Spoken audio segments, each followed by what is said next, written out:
Kisah bocah asal Mojokerto, Jawa Timur, Richie Desviano, 9, menarik perhatian warganet. Video viralnya diunggah di akun TikTok @miaoktavia1, Jumat, tanggal 23 Juli tahun 2021. Richie rela tak membeli voucher game online atau top-up game online karena ingin berbagi di masjid.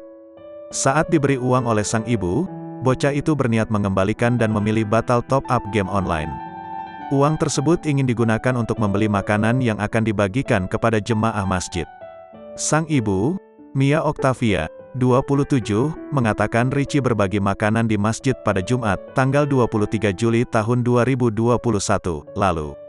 Awalnya, Mia memberi uang Rp50.000 karena sang anak ingin melakukan top-up game online. Saat itu, dirinya juga memberi nasihat bahwa uang sebanyak itu bisa digunakan untuk membeli makanan. Mia pun berpikir jika sang anak ingin berbagi makanan setelah mendengar nasihat yang ia sampaikan. Saat berangkat ke masjid, Richie membawa makanan ringan dan susu untuk diberikan kepada jemaah salat Jumat.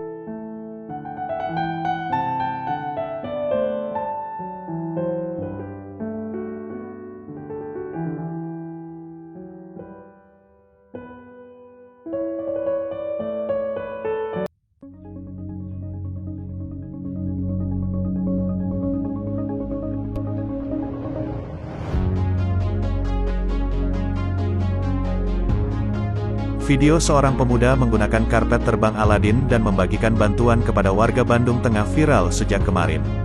Menggunakan gamis berwarna putih dan menggunakan sorban di kepala, sang pemuda tersebut tampak asyik berselancar di jalan Asia Afrika yang tampak lenggang.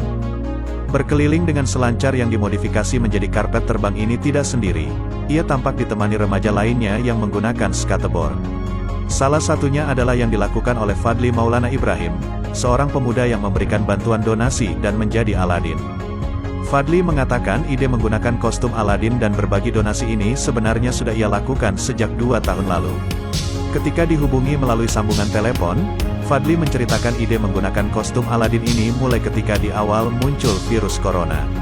Memberikan bantuan donasi kepada yang membutuhkan diakui Fadli bukanlah di masa pandemi saja. Sebelumnya, berbagi kebaikan ini sudah menjadi rutinitasnya tiap bulan dari pendapatan yang ia dapatkan atau uang pribadinya.